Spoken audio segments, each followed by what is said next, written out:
Hello, welcome to our channel. Today, we will take you through a step-by-step procedure of sheet metal bending in our workshop. After joint conforming, our technician needs to replace the mold on the bending machine, and then he needs to program on the press brake.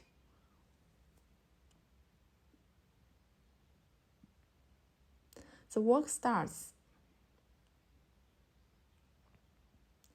Put the drawing on the bending machine, and it will help him to check the dimensions in the protection process.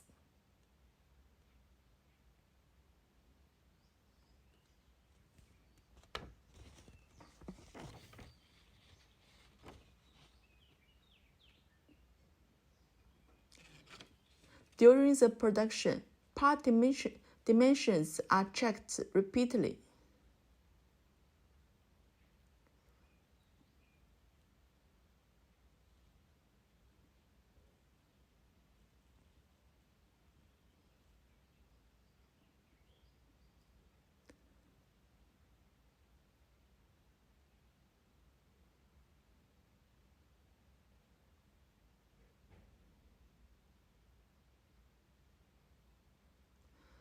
We have sheet metal bending machines of 500 tons, 215 tons, and 63 tons, which could bend parts from 0 to 6 meters. Should you have any needs, feel free to contact us.